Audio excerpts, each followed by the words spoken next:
Oh, it's 7. You're gonna hear. All right, thank you, Ron. Well, good evening. Welcome to Wise Up for this Thursday. I hope you've been able to join us some during the last few weeks as we started this ongoing discussion about things that are taking place during this unprecedented time. And I do have some very unique guests this evening. These are folks who are in New York City now. And I thought it would be very interesting for us to get an idea of what life is like in a very different setting. And two of the guests that I have, one by video and one live, are people who are actually serving in healthcare in New York City. And so on the video right now with me is Rachel Riggins. Rachel, why don't you tell us just a little bit about your background and what got you to New York? Sorry, my dog's in here. It's 7 o'clock right now, so everyone's outside and cheering on the healthcare workers. There's people with like bells and pans, so it's really, really loud. It takes my dog to bark. But I'm Rachel. I've been a nurse for 5 years. I grew up in Tennessee. I'm from Nashville. I'm currently working. Well, before this, I worked at Vanderbilt for the past 5 years. I've got experience in med surge. I did ICU for a few years, and then I've also done recovery room. So most of my experience has been ICU, and I've loved being a nurse. Where did you go to school to prepare to become a nurse? I started at Lipscomb in Nashville, and then I transferred to Middle Tennessee State University in Murfreesboro to finish up my school. And now I'm currently a nurse practitioner student at the University of Alabama, Birmingham. So I'm doing that while I'm in New York also. Okay. And while Ryan's getting ready there, I'll tell you about the other person that I'm going to have on is Debbie Deisher. She is a nurse by training who's from Ohio. She's been in Tennessee, I think most recently living in Tennessee. And she has come to New York City to work with Samaritan's Purse as a part of their ministry there. Some people may know that Samaritan's Purse set up a field hospital in New York City, but she's actually working in one of the hospitals there that had a need for nurses by way of Samaritan's Purse. So what we're going to do a little later is we'll show some video clips of Debbie because she's actually on her shift right now. She was not able to join us live, but she made a video that's very interesting describing what she's doing at this. And then Ryan, who just joined us, was busy with another appointment. He's on board now. Ryan, why don't you tell us a little bit about your background and how long you've been in New York and how you got to New York? Righty. So can you hear me okay? Let's start there. Yes, I can. Great. So my name is Ryan. I'm in the family. I'm a personal trainer. I live and work in New York City. If you know the area, I live in Long Island City, Queens, which is very close to Manhattan, and I work in Midtown. If you don't, it's all the same. New York is New York. So I moved to New York City shortly after grad school. I was a strength and conditioning coach at the time and had a great interview with the gentleman that I now work for. He's my manager at the gym that I'm currently working for. So I made the move and I've been living here for about 2 years now. So personal training is a full-time job, keeps me busy, but now with the shelter-in-place order and social distancing, obviously stuck at home. But to answer your question, personal trainer, been in New York for 2 years, and happy to shed some light on the situation up here in the city. I appreciate Ryan joining us. He mentioned he's in the family. Ryan's actually my nephew on my wife's side of the family, so I've literally known him since he was born. And I do have a connection that to Rachel as well that is somewhat unique. Her dad attends Celebration Church, and he's an orthopedic surgeon in the Tri-Cities. And one of his best claims to fame is that he reassembled my knee about 22 years ago. Very unusual injury. Part of the thigh bone broke off into the knee joint, and so he put it back together. And he and I both are pretty proud of that. That functions well these days. And then Debbie, who's going to join us by video, she's also indirectly connected to Celebration. She's been there from time to time, and then she's had family members who've attended there over a long period of time. So I had some connection to each of these folks and asked them to participate. And I think I would start with Ryan because he's been living in New York City for a couple of years. So Ryan, why don't you tell us a little bit about what life was about for you before all of this began to change? And then, now I was actually out of the country when the restrictions were first announced, so I don't have all the dates just right. So when did things suddenly begin to be very different in New York? So start with before and where we are now. That's a good question. So the timeline's a little bit rough. Actually, this is not an immediate answer to your question, but I've got a whiteboard in my apartment and I keep tallies on it, how many days I've been stuck at home. And as of today, that's been 45. Wow. So that takes us back to the last day of work, which would have been Monday, March 16th. And things have been relatively quiet as far as the lockdown goes since then. Prior to that, I mean, you're looking at the westward spread of coronavirus from China, and I think that it probably started to surface in early February, and people weren't taking it very seriously. It wasn't a big deal. It was just another flu, and nobody really planned on this pandemic. As you creep into the first week or so of March, I think things started to die down. Traffic at my facility started to lighten up a little bit. You start to see people wearing masks and gloves into the facility.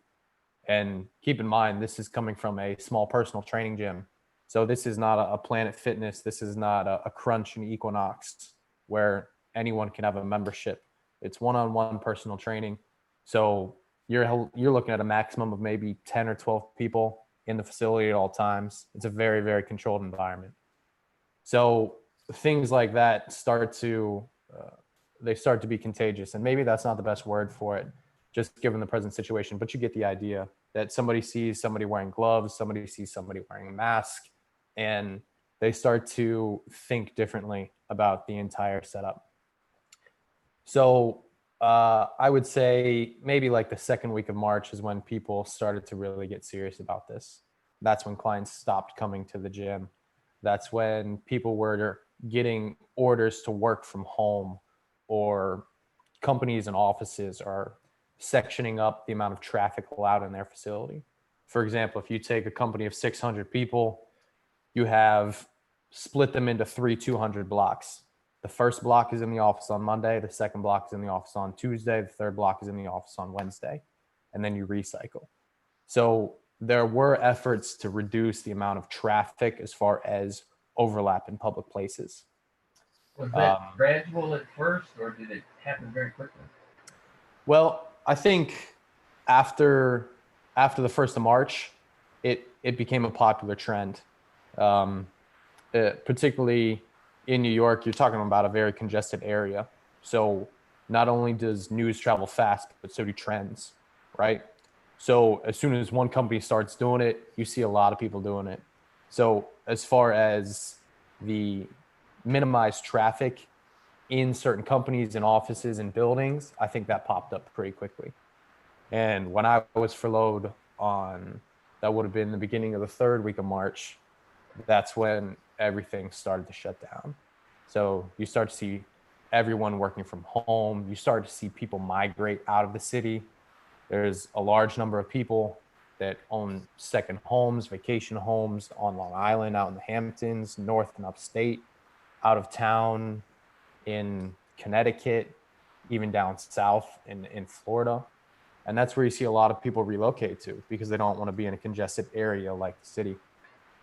So once that starts to happen, I think it contributes to a stigma that now not only are people working from home and they're able to work from home, but why should we return to the way of life that we were in when I can virtually do everything that I need to do for my job, just speaking on their behalf, of course, from wherever they are. It doesn't matter.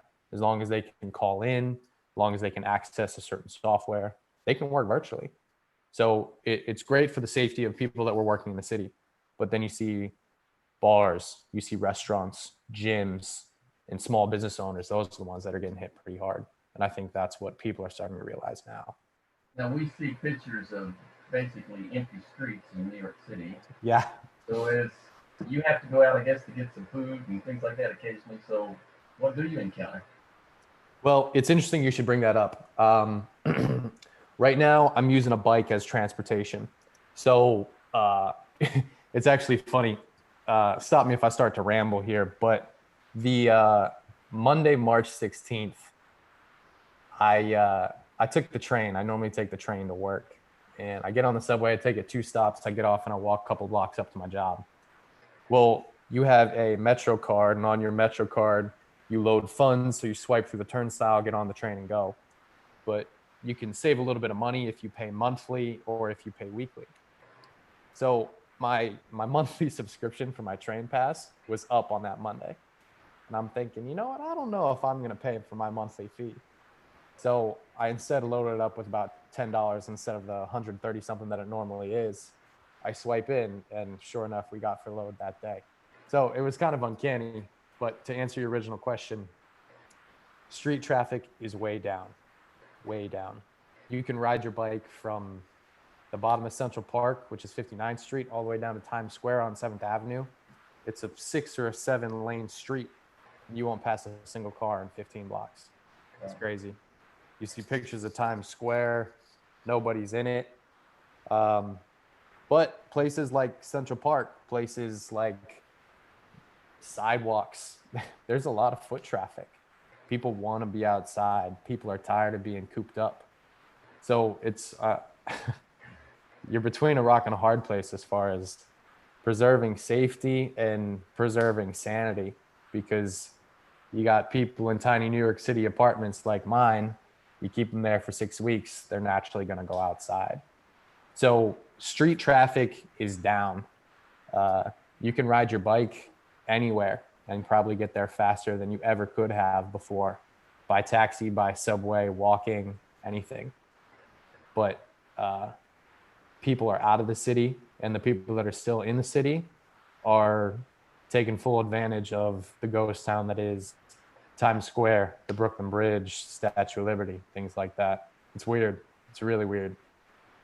Okay. Well, I'll come back to you, Ryan, and get some ideas about what struggles you're having during this time period, being isolated, things like that. But let's talk with Rachel a little bit. Now, you've been in New York City for how long, Rachel?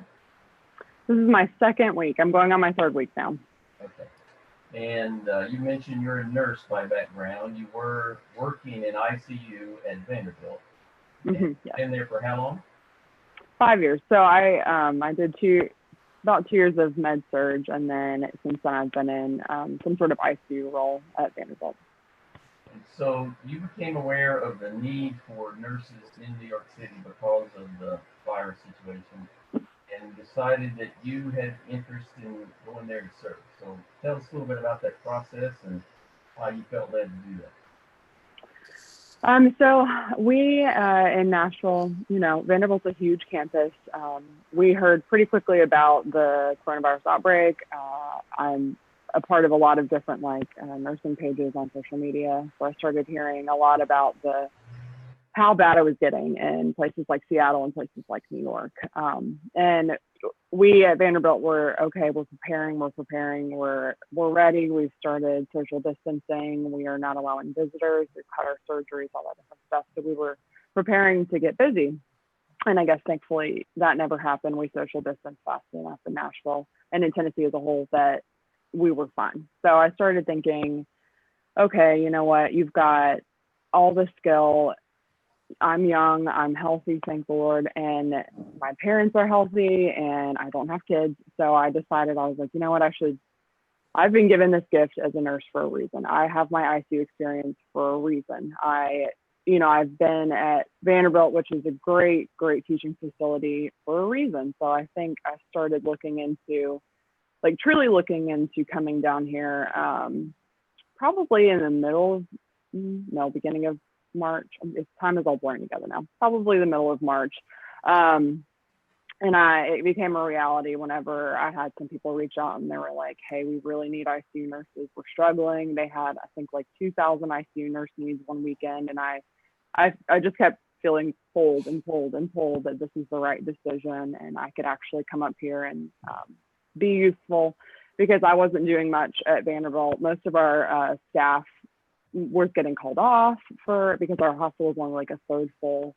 So I felt like I could give up my spot at the hospital for someone else who needs the hours, and I could use my skill up here to help out where in the hospitals that are struggling the most and need the most nurses. That's been one of the interesting things I've become aware of, is that many of the hospitals have very low occupancy because people aren't having other procedures and so forth. Mm-hmm. And then those who were preparing for trying to deal with the pandemic and didn't have a lot of cases, then really actually letting employees off for a while, things of that nature. Even some of the doctors I know are working half-time, things along that line. But for you had to actually give up your job at Vanderbilt, which I'm sure was a very good job, and make a bit of a career change almost in deciding to go to New York and serve as an ICU nurse there. So what led you to make that pretty large decision? So when I started looking into this, I kept asking God, I was like, okay, if I'm supposed to go, help me find housing. And then I was like, okay, if I'm supposed to go, help me find the right company to travel with. Okay, if I'm supposed to go, let this go through and stuff like that. And everything just kept progressing. And so I knew that this was something the Lord wanted me to do and that he was going to be with me during this time. And I felt that even though it was not easy giving up my job, not easy leaving. I have 5 years at this hospital. I know so many people from working there. I love my job. I didn't want to leave, but I knew what I had to give up for what I could do up here. And so I think that once doors started opening, I started feeling more secure and less anxious about the situation. And I knew that it was going to be okay, that if I walked away from my job, did everything right, worked out my 2 weeks, was respectful to Vanderbilt and stuff like that, that I felt peace in that decision, that it was okay and I was going to be okay coming up here, because I've never travel nursed before. This is my first travel gig. So it's a very interesting time to get into travel nursing. And I don't know if this is a permanent thing. I'm definitely going to keep doing the COVID nursing as long as different places need me. But there was a lot of peace coming from everything coming together and feeling like God was saying, okay, you're good, you can go, you're going to be okay, it's going to be fine. And then especially when another thing was telling my parents, especially my dad, he's a physician. So I was like, oh, he's going to know exactly what's going on and he's going to be so upset. But everyone was like really, really, really supportive and, prayed with me. And I just felt it was okay and I was going to be okay. Yeah, I was going to ask you what your dad thought, so I'm glad you shared that thought. You should ask him later and see. Yeah, maybe I should. Well, I want to share a little bit of data just to help people here get a perspective on what you are dealing with. First of all, there are 8.4 million people in the city of New York, and that's just in the city. There are like 20 million people if you count the metro area. In the entire state of Tennessee, there's 6.8 million people. So there are more people in the city of New York than in the entire state of Tennessee. Okay? In the county in which we are, where our church is, there are 158,000 people. In New York City alone, there are 172,000 people who've been diagnosed with the virus. So there are more people in the city diagnosed with the virus than exist in our entire county. And then compare it this way, I understand in the state of New York, there are about 310,000 people who've been diagnosed. And over 200,000 of those are in the metro New York City area. So whether they're right in the city or in the surrounding counties, the vast majority of it is right there. In the entire state of Tennessee, there are about 10,000 people who've been diagnosed. So just the magnitude of what you're facing versus what we see here is substantially different. And then the number of deaths there is somewhere in the neighborhood of 23,000 for the state of New York. In the state of Tennessee, it's 205 people. So it's just a radically different situation here. We're thankful for that. But you chose, Rachel, to go and be in what is essentially the epicenter of this pandemic that has stricken our country now more than any other country in the world. And so I appreciate your bravery in doing that. And I want to come back to you and talk about your experience there, how it's unfolding. But I think it'd be a good time for me to show Debbie's first portion of her video, which is sort of an introduction to her and what she's doing. So give me 1 second and it should pop up.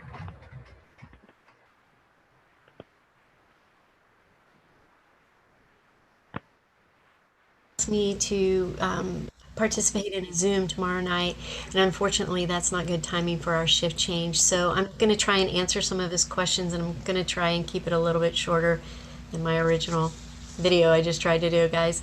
I've been a nurse for over 36 years.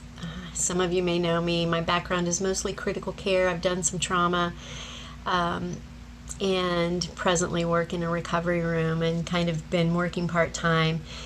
And when this virus hit, I was very confused by it, and the reaction and the response from the medical community, as far as I thought we would rally around those places of need.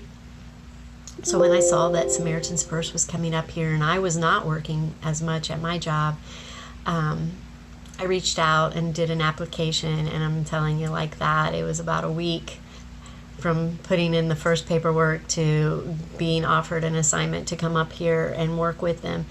I work in the hospital and not at their tent hospital.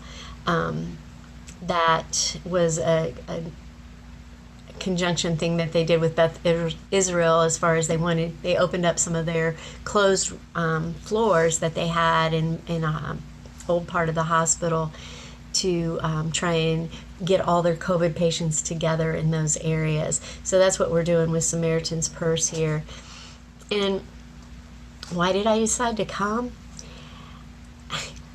I think God put it on my heart, because part of me was like, I need to see what's going on. I need to understand this, Lord. And I'm here and I don't understand it really any better. But I know that God wanted me to come here. He has something to show me. Whether it has anything to do with the virus or not, I think he just wants to show me that I need to love my patients. I need to love people. And I do. But there's lessons every day, guys. I wish I could explain it all in a short amount of time. What I'm experiencing here is a lot of thankfulness, really, from the city. I don't believe everything the media puts on, but believe me, they are feeding us. They see you in your scrubs and they're saying thank you. When you walk in the morning, it doesn't matter whether it's the security guard or maybe the homeless person, but everyone is saying thank you. How's it going? We appreciate you coming to our city and helping us. So that's a good thing. I have not felt any negativity from anyone. The staff here, they've all been shuffled around because of the disease too, because of, not disease, it's a virus, because of their places might not be in operation right now. So we're working with some of those staff, and most of them, I would say, 99%. There's a couple I've run into that are a little grisly, but I think I would be too after all this, especially in this condensed environment. New York is a busy place with a lot of people in a small amount of space. So there's always going to be a little bit of tension. But I'm not feeling that oppression or fear of anyone in the city, because I love Jesus and maybe they don't, and I'm here taking care of them, or maybe they feel like I'm going to come here and try and, I don't know, convert them. Don't tell them I might want to, but I'm not experiencing any fear or tension, not at all, really. It's kind of the opposite, and I like that. I appreciate that people, they want to know why we came, and we get to tell them the story. Then we get to tell them. One of my coworkers got to tell her homeless addicted person that, you know, she's like, why would you guys leave your families and come up here and take care of us? You know, and she's like, especially me, somebody that knows she's not doing the right thing. And so my coworker was able to just lay out the gospel and share it with her. And, you know, if the virus never happened, if we never came here, she would have never heard that. Maybe. I don't know. For such a time as this, that is what has been going through my head since I first put in my paperwork, that I felt like God was saying, I want you to go for such a time as this. I don't know what this time is. I don't know what my challenge is. You know, I don't know that it's not like the Jewish people, you know, Esther's people or anything, but I'm supposed to be here for such a time as this. I feel like my faith is growing always, because I know that there's no way I could be doing what I'm doing day in and day out if God wasn't fueling me through you guys' prayers, through people I don't even know praying for me, my prayers, my obedience. I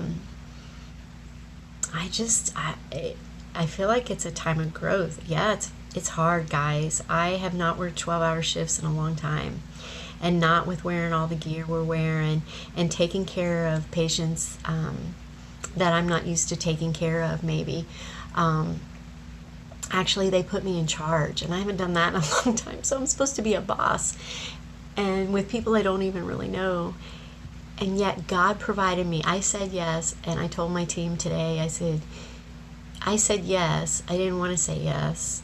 And God said, okay, you were obedient. So here, I've got these people that are going to hold you up. They're going to work hard. They're going to work together. And it's, I don't know. I wish I could take it home with me. So my faith is growing, as it always does when we say yes in our weakness, knowing that in our weakness God is made bigger than he already is, and he's huge. So that's something that I'm learning, and I'm having to lean in more, because it feels like Groundhog Day.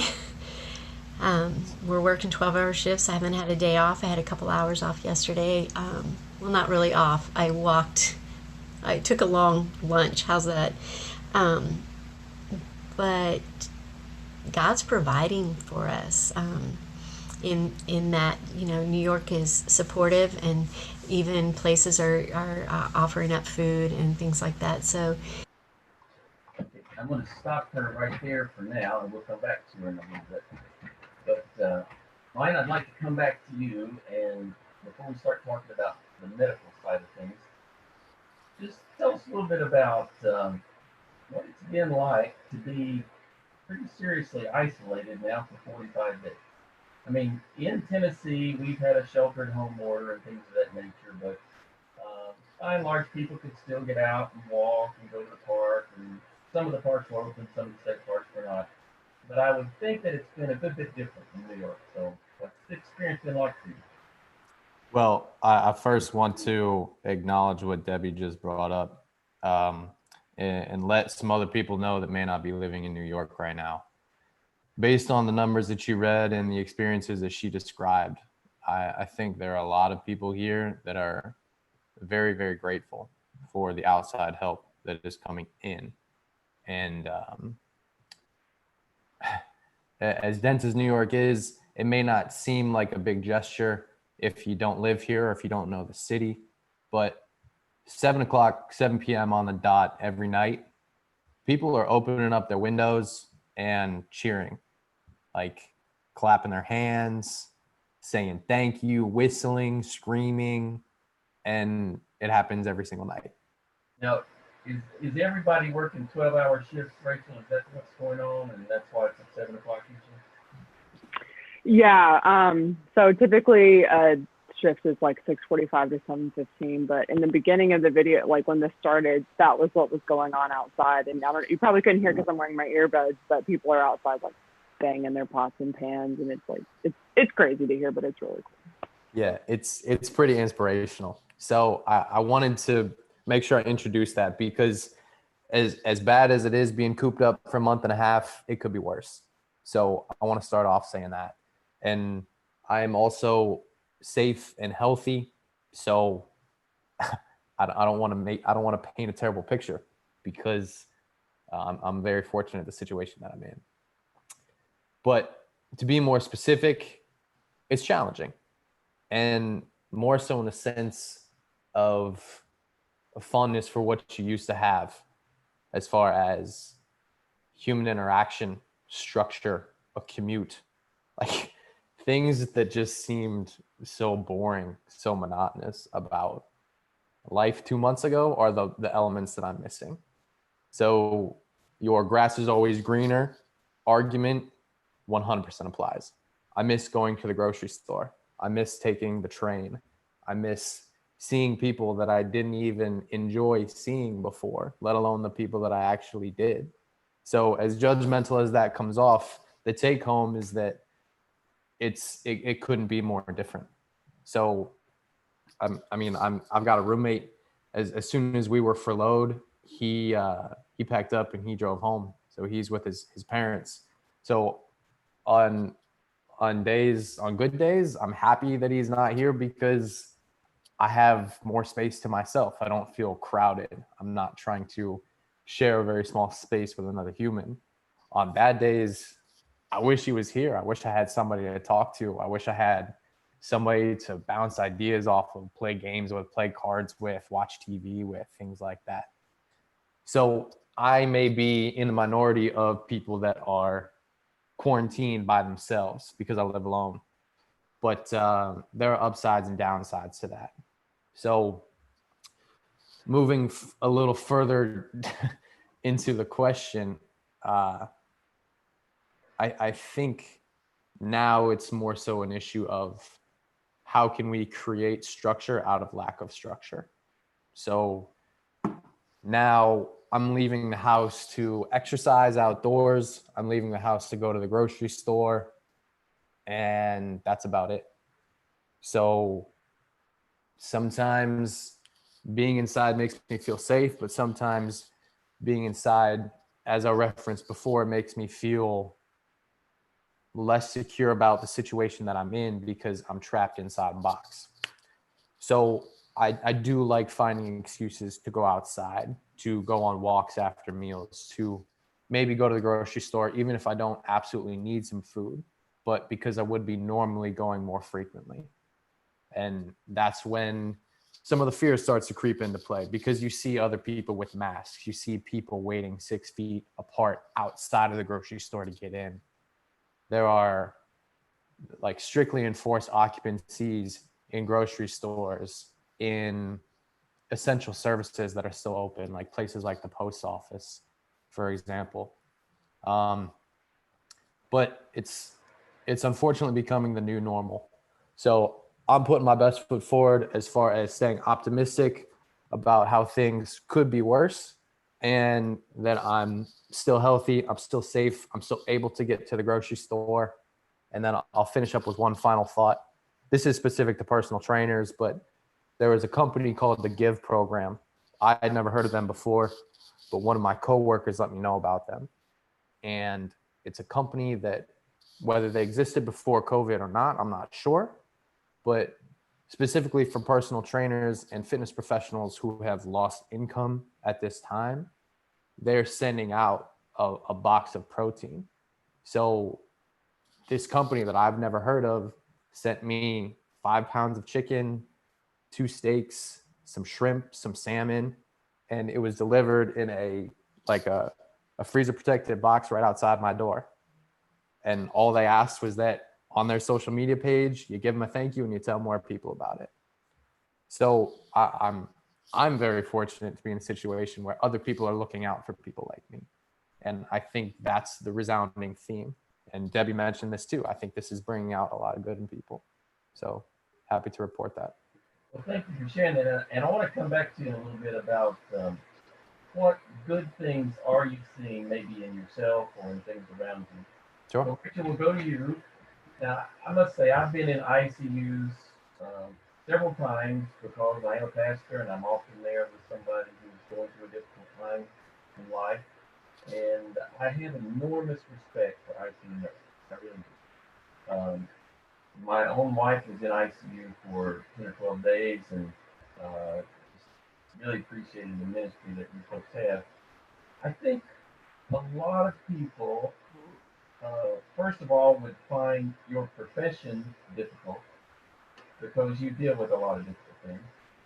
And then I think a lot of people have been stricken by fear, so I don't think they could imagine themselves picking up and going to New York right in the heart of the most difficult situation. So I prefaced my question by saying, boy, I really respect what you're doing. Thank you. And so give us an understanding of what it's like to be in the environment you're in and explain a little bit about your work setting and just what's unfolding as you're beginning to serve in this way. So whenever I first signed my contract for up here, I was supposed to go to NYU, and then it changed from one NYU to another NYU. Then it changed from NYU to NY Presbyterian, and then it changed from that to somewhere else. So I've been shifted all over the place just based on like the needs they need. And I had signed for an ICU contract, and then I got my first day schedule, and it said I was in the ER. And I don't have, ICU and ER. People are like, oh, that's the same. It's very different. But so I was like, you know what? Okay, it's going to be all right. So first day, get there, and it's they've turned a pod in the ER that I'm in into a makeshift ICU because all the other ICUs are full. Some are COVID ICUs, and then some are not COVID ICUs, just so they can keep it separate. But I am in. It's like a open bay. We're in the center. It's like a fishbowl. Everyone else is around us, and we just kind of watch everybody. And it's a makeshift ICU. So I think I kind of expected what was coming when I heard that I was in the ICU, but I wasn't expecting just like how devastated the hospital was and like with supplies. And thankfully we have enough, masks, gown, gloves and stuff like that. But trying to find stuff every day is like a scavenger hunt. I have to go search like 45 supply closets just to find like one simple thing I need. And you can tell the nurses are really tired. And then there's been some deaths of nurses from this hospital from COVID. And then more recently, they just announced that one of the doctors had ended up taking her life after this whole event. So you can tell the morale is very low and people are burnt out a lot. So all the travelers that have come in, they told me whenever I started, they said that I was in the first round of ICU nurses they've gotten at this hospital. So just to see like people be able to take a break, take one day off because we're there to help them has been amazing. But the environment is definitely, it's challenging for sure, just to kind of get used to being, I come in and I do what I can for my patient in the ER. I'm doing the best I can do in the ER. It works exactly just like an ER, but we get to keep our patients for a little bit longer. And then we either see them go home or we bring them to another floor and stuff like that. So that's kind of a small glimpse into what it's like in the unit I'm in, but basically it's just like a makeshift ICU. So most all of your patients are people with the coronavirus? So far it's been a combination. There's been a lot of people who have been there for a long time on ventilators who are COVID positive. And then there's also, now that we're kind of seeing the trend coming down on the COVID curve, where we peaked really high and then we're coming back down with sick patients. We're starting to get also the typical cases you would see coming into an ER that need to go to the ICU, someone who's having a heart attack or someone who's having stroke. So we do get a combination, and I've pretty much, you just treat everyone like they're COVID positive because typically everyone is COVID positive. If they came in COVID positive, they're COVID positive. And then if they're like there for any amount of time, it's just everywhere in the hospital. So most people end up being COVID positive by the end of their stay. Now, I know in a typical ICU, you might have a patient-nurse ratio of 1:1 or 1:2. Is that what it is for you, or is it more complex than For now, it's not been bad. We're still doing typical ratios like 1 to 2, 1 to 3, stuff like that. Recently, this is very recently that they started doing that. Previously, like last week before, it was, and then in like surge times, it was 1 to 7, 1 to 8 for ICU patients, which I mean, I can't imagine 4 ICU patients, much less 8, and all of them, you know, intubated, sedated, trying to just so sick. So thankfully right now it's okay because people really are trying to stay home for the most part, and like the curve is on the decline. So our ratios are okay. In the other part of ER that's now like a COVID, it's kind of hard to describe. It's like a COVID ICU part of the ER, and then there's like a COVID step down. Their ratios are still a little bit higher. They're seeing like 1 nurse to 6 patients on the patients, but they are starting to get some relief now that all the travelers are coming to help out. So how do you maintain your own peace and sense of joy as you go through your workday in such a challenging environment? I think a lot of my support comes from, one, remembering why I'm here and remembering that it's going to be okay, and that no matter what happens, I felt drawn here. I feel God's with me, and that He's taking care of me here. And then a lot of support from my family and my friends back home. People knew that this was really challenging, especially, you know, I'm a homebody. I like to be at home. So up and moving from my home in Nashville in a matter of like 2 weeks, a lot of my friends were there the whole way, and they were kind of talking to me through the process. They call me after work, call me during work, they'll send me messages, send me funny things just to kind of help me make it through, because I'm also here by myself. So I don't know anybody in New York City. I have a cousin, but she's forever away, you know, so I'm still here by myself, and I know you now. Yeah. So we can social distance together, but yeah, it's just been really difficult. But a lot of the phone calls, I call my dad every night, and then I call my mom every night, and just try to talk with everybody and get, you know, like a sense of normalcy to what is so abnormal right now and very, very new. And you mentioned that you loved your work back at Vanderbilt, and there must be a special something in your heart that gives you the capacity to be an ICU nurse. What is it? Why do you serve in that way? Well, thank you for saying that.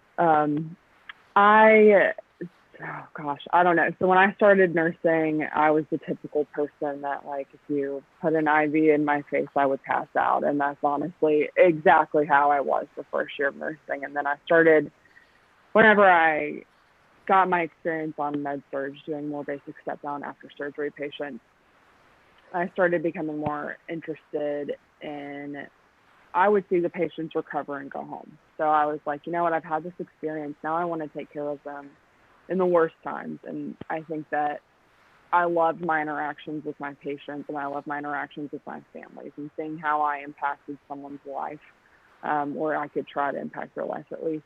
So I decided that I really wanted to move to a more challenging environment, and learn more about, one, the body, and two, myself, and see, you know, if I could step up to the challenge, just to take care of these patients in their worst moments. And I love the feeling of seeing a patient finally get the breathing tube taken out, or finally get a trach taken out, and they can talk again and talk to their family and stuff like that. And it's been, or months of someone being in bed, and then they're walking down the hallway the next thing you know. So I think that really kept me going while I was in ICU. And that's why I still do it now, just because you can see such a dramatic transformation and how you can really impact someone. And that is one of the biggest benefits of nursing, is just the feeling of like, wow, I'm doing something important here, and I can help someone. And that's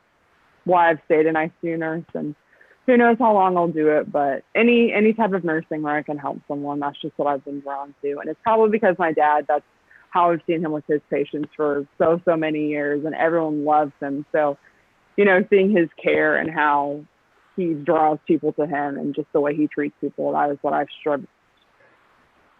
what I'm striving to do, is be the same way for my patients. But I can vouch for your dad being great in that regard. So let me pull back up Debbie's video and we'll watch a little bit more about what she has to share.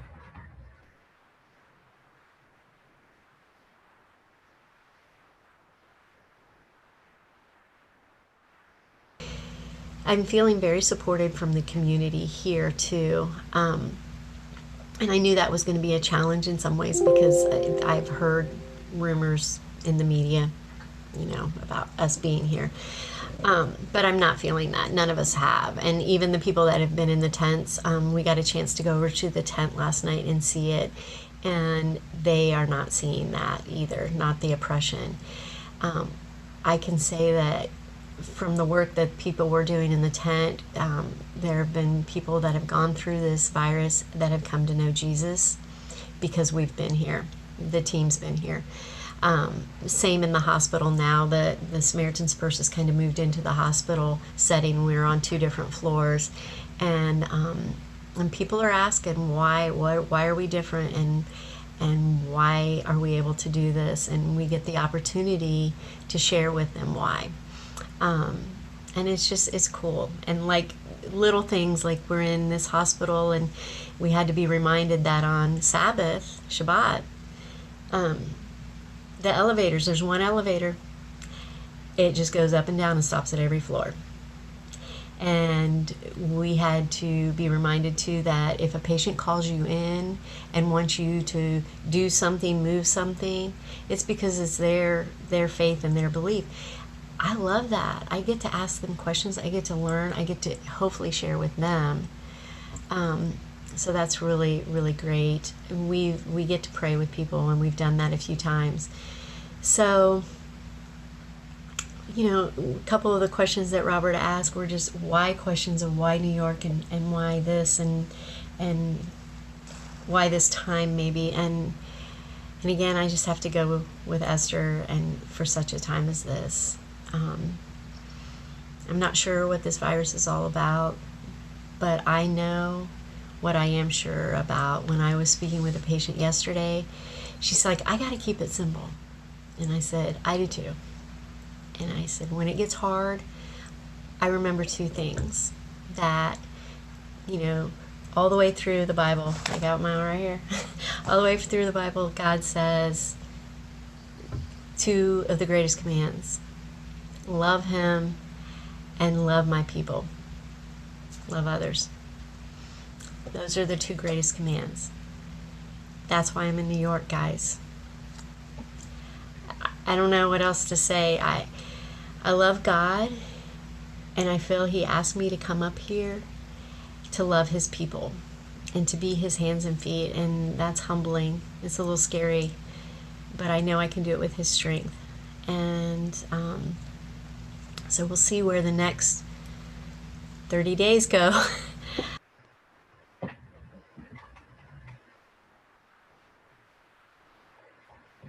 Okay.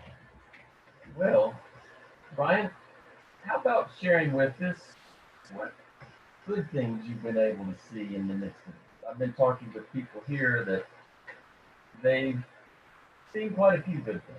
Maybe they set aside some of the things that didn't matter so much and in a time of introspection, but how have you seen some positive things here?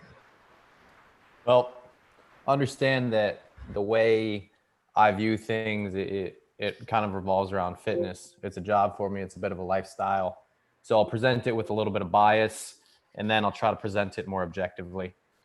So from my perspective, you see a lot of people doing what I do, somehow spreading information, donating time, and doing what they would normally do for a fee for free. So you're seeing a lot of virtual workouts that would normally be at cost, where somebody sends out a link, you join, and just a Zoom call like this, everyone's in their own apartment. They might not have weights, they might not have bands, but they have 30 other people to see and interact with for the hour, and they're doing it for free. So I think that's pretty cool. And that's one way that my industry has certainly adapted. Now, more objectively, with grocery stores being closed and understocked, I think a lot of people have begun to support small businesses because they know that small businesses are taking a hit right now. They have a choice between closing or reducing their services. And if they have to do that at an increased price to stay afloat, they need support from the community. So in addition to takeout and carry out being delivered for free, I think that a lot of people are starting to frequent the businesses that are still open in an effort to keep them afloat. I mean, you have things on a more national basis, like, for example, was that on Monday or Tuesday, you had the 4 planes that fly over Newark and New York. What are they, Thunderbirds? I don't know what they're called, but that was pretty cool to see. Never seen those before. Those came zooming over Central Park around 12 o'clock, 1 o'clock on Tuesday. That was awesome. There's a general sense of community that New York doesn't really have. If you ever lived here, you know that the city moves a mile a minute. And if you're in somebody's way, well, guess what? You're not going to be there for long because you're going to be pushed out of the way. That isn't here right now. People are talking to one another, holding conversation, not necessarily because they have to, but because they can. So I would say just a warmer sense of community, more so than anything. And then the last thing I would say is in regards to public transportation, because so many people rely on the train, so many people rely on the subway. Those are not hygienic places. And I think it was just released yesterday. The governor said that trains are shutting down between 1 a.m. and 5 a.m. to be cleaned. They're cleaning trains, they're cleaning stations, cleaning turnstiles, which is personally, I think that's a huge deal because you have people like Rachel. I don't know how you're getting to work, but some people who are like the absolute backbone of the health industry, of the medical industry, they still need to get to their jobs. So, I mean, I personally wouldn't feel comfortable taking the train right now, but if you need to work, if you need to get to your job to be able to help other people, particularly COVID positive patients, some people don't have that choice. So efforts are being made to clean up public transportation to keep those safe that are still working. And I think that's just great. I really appreciate that. Rachel, are you taking the train or how are you getting to work these days? I'm insane and I brought my car, which has been somehow a miracle from the Lord that I've had a parking spot right outside my place. Good. But no one's here so I'm staying in. Someone who normally lives here was here. They're in New Orleans. They just left. So they gave me their place to stay in. I didn't know them before this, but I've been driving and that has been at first I was like, this is great. It's going to be good. But it's ended up being very challenging because finding parking near the hospital is we're still working. So the only place has been garages you have to pay for, and New York is not cheap. So I think I will be using the train and stuff like that upcoming. And I've had the same skepticism of like, oh gosh, I can't get on. I'm going to get COVID or something like that. But I'm like, you know what? It's going to be okay. There's lots of stuff going on right now that could be way worse, and just adjusting to that. But yeah, so right now my car, but probably the train. What are the positive things you're seeing, whether in your personal life or in your work setting? How do you see some positive things in this context?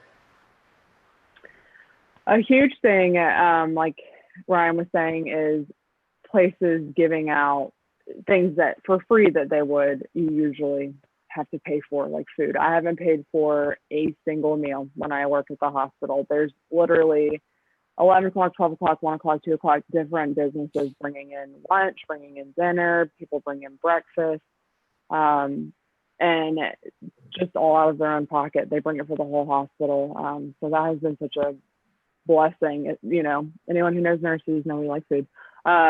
So that has been such a blessing. And then a lot of just seeing people how thankful they were when we showed up to work the first day. And they were like, oh my gosh, our first set of ICU nurses, we're so thankful. Just the appreciation I've gotten from that, and my coworkers have gotten from that. And then a lot of like I think the biggest thing for me was the first night when I was here. I had completely forgotten about, it was about to be 7 o'clock, and I was outside and I was like, oh my gosh, what is this person banging a pan for? And then everyone started doing it. And I was like, whoa, this is cool. And I texted my mom and dad, and I was like, guys, it actually happens. It really happens here. And like, so every night at 7 o'clock, I take my dogs for a walk, and we go cheer on everybody the nights that I'm not working. And then the nights that I am working, I just think of it and I'm like, you know what, that's enough to get me through the entire week right there. Just hearing it and the support for every essential worker, because, nurses, doctors, we are essential workers. However, there's small businesses, there's the restaurants working so hard, all the people who are like the janitors, everyone cleaning, like it's just such a big job, and seeing the appreciation, and that has just that is the biggest good that I have seen so far. And just seeing who, all the people who have supported me along the way, that's such a blessing, because I know a lot of people don't have such great support systems. So the fact that I have been supported to come here, like through prayer and through thoughts, and just get them, everyone's just been so kind and helpful along the way. I'd like to ask you a somewhat difficult question. This whole pandemic, I think, has affected people across the board because it's raised the possibility of death to the forefront. I think we naturally want to push death out of our normal, regular thinking and not face it often. And people can do that until it somehow comes close to home. Maybe a friend dies or a family member. In your case, I'm sure, having been an ICU nurse, that you've seen many miracles, people surviving, and you've seen people pass. How do you deal with facing death, let's say, more regularly than the average person? I think, it's never easy. It never gets easier having a patient pass away. It never gets easier seeing that happen, especially if you've been there with them the entire time, or if this is your first day with the patient. I think, my first few deaths that I had years ago when I was a brand new nurse, I didn't understand how to cope with that. I was like, how do people survive through this? How do I understand that, like, it's going to be okay, and that, it just seemed too much to handle. And then once I started working in ICU, it became a lot more, it happened more frequently. And the biggest thing is understanding, like, spending my way that I deal with things is that that's my time with my patient, to treat them with respect and to respect their last moments and their last wishes, and serve them like, as Jesus served his people. I'm serving this person right now in their last moments on earth, even if it's just taking a minute to sit there with them and pray in my mind, or with the family. Sometimes they'll ask me to come in and pray with them over the patient before they're going to pass and stuff like that. And that will give, I think, that gives me a sense of peace to know that I've done it, I'm okay in this situation. And ultimately, I want to respect my patient. So I think that asking God to come in and just I'm more concerned with the family and with the patient than I am with myself. And I think that that's been a huge thing for me, is to just focus on my patient and focus on making their last moments on earth as good as possible, and then respecting them after death, with whatever wishes their family has and whatever wishes they've got written out. It's not easy. It never gets easier. And I can remember people's deaths for years, and I will always remember them, but I've come to terms with how to process it, and how to know that God had me there for a reason. And there's a reason that I was with this patient when they passed, or, I took care of them along the way. I've fairly often been with families when they've had a loved one who was passing or had just passed. And let me say, I cannot emphasize enough how comforting and helpful it is to have medical people there in those moments who care, who pray with the family, who do things like that. I mean, it means a tremendous, it makes a huge. So I just want to thank you for that, and I hope you don't have to deal with that a lot in New York, but I trust that the Lord's hand will be upon you to give you strength for each day. So what I want to do is play the last couple of minutes of Debbie's video, and then I'll come back and ask each of you about any last things you'd like to share before we wrap up. So let me do that, and I'll be right back.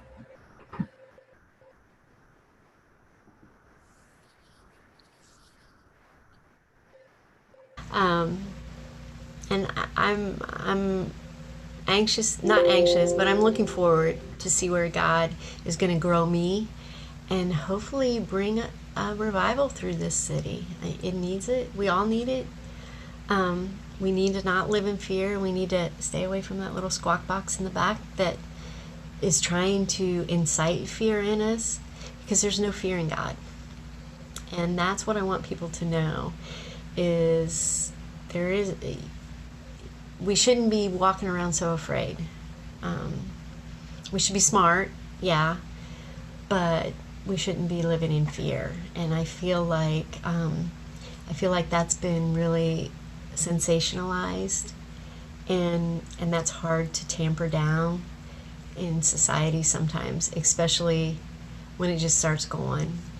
So, and that's one of the other things that somebody was saying. Like I said, we've got 2 different floors that we're working on, and our floor is not as busy yet, so maybe that's why it's peaceful. But people say, and people around the hospital, you guys' floor, everything just seems, a little more peaceful up here. What do you say to that? I mean, I don't know. Maybe it's because we've got Jesus in us that we're a little bit more peaceful. So yeah, I'm gonna stop talking, and I wish I could be back and forth. That would be probably easier for you guys to understand, and Robert would be able to ask me some questions. So I hope this helps. I hope. I'll stop there with her share.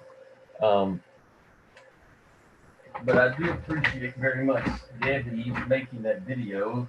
She was actually at her shift today and trying to upload the video and get it to me and things like that. And so she went above board, and I really appreciated the things she had to share. And so, Ryan, I'll come to you. Any last words you'd like to share with us before we wrap up? Sure. I think, granted, again, I keep revisiting everything that I know. So this is all coming from working in a gym, working in a box. But I think with all the certainty that is among everybody, and the one thing I can say for certain is that things are not going to return to normal anytime soon. So having said that, and it being really the only surefire thing that people know right now, I would just encourage everybody to be a little bit more considerate, maybe a little bit more aware about how they can somehow positively impact anyone, everyone. And I mean that in a very general sense, because I think right now, small motions, small efforts go a long way. There's a guy in my industry, his name's Eric Cressy, who works in Florida, but one of his Cressyisms is small hinges swing big doors. And I think that applies big time right now. But just revisiting the gym, fitness facilities are going to be forever changed by this. Communal spaces are going to be changed by this. Grocery stores, public transportation. There's, after the shelter in place order is lifted, you're going to see a stigma that persists. And that does not mention the fact of this becoming an annual thing, or if there's going to be a second wave. Rachel mentioned flattening the curve, which is great, but there's also a possibility of a second wave of this.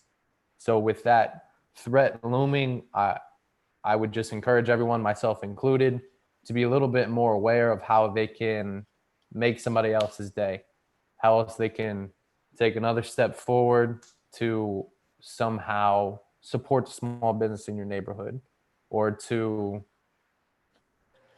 I don't know, maybe just be less in your own way about the the ins and outs of everyday life, because in a time like this, those things are certainly missing. And I, for one, can speak to the fact that I miss going to work every day. I miss human interaction.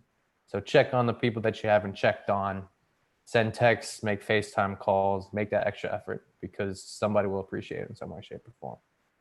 Those are very good words. I think all of us can be more intentional about helping others. So the reality is, New York City is probably going to be the last place to return to normal, given that it's been most seriously affected. Whereas where we are, it may be somewhat more normalized, at least sooner than what you encountered. Rachel, what last things would you like to share with us? I agree with everything Ryan has said. I think the biggest thing is be patient and just be patient in the process. We're not going to go back to completely normal life, and the probability of having a second spike is very real. So just remember that, just take every day to be kind to someone, even if it's your neighbor that you don't see, or even if it's your coworker that you haven't seen in a while. Send someone a message, check on someone, just to be kind for the day. That's my biggest thing. Is I think in this time people have become so kind, and the world has turned mostly for good. I've seen lots of good things and good changes happen. So I'm just hoping that people use this time as an example to continue the positive behavior that they've had. And even though this is challenging, be slow to anger and slow to being frustrated, and just have patience and know that it's, trust, don't fear. Like she said, don't fear. Because at the end of the day, you and I cannot control the situation. So it's just time to trust in God, who can control the situation, and, make every day as good as you possibly can. Well, I thank both of you and Debbie for being with us and share tonight and giving us a really different perspective for folks here in Tennessee, where it's a fairly mild situation. And Ryan, especially for giving us an understanding of the context that you're living in and been living in. And Rachel, for your courage to go and take a risk because you really care about other people, and undertake a ministry in the hospital that's very timely and important. And of course, Debbie doing the same thing. So I want to say especially to you how much I thank you for being with us tonight. And what I'll do here in just a moment is end the meeting, but let me pray before I do. Lord, I do thank you for these persons who've shared tonight, and that your hand will be upon each of them, that your protection will be upon them wherever they go, and all their activities, the things they're doing, especially in the hospital. Lord, I pray your blessings upon them as well. And I thank you for your blessings of each day. Let us be more aware of those and more thankful. And I pray this in Christ's name. Well, again, thank you very, very much. And Thanks for having us. Yeah. Of course. Have a great night. Likewise. Bye.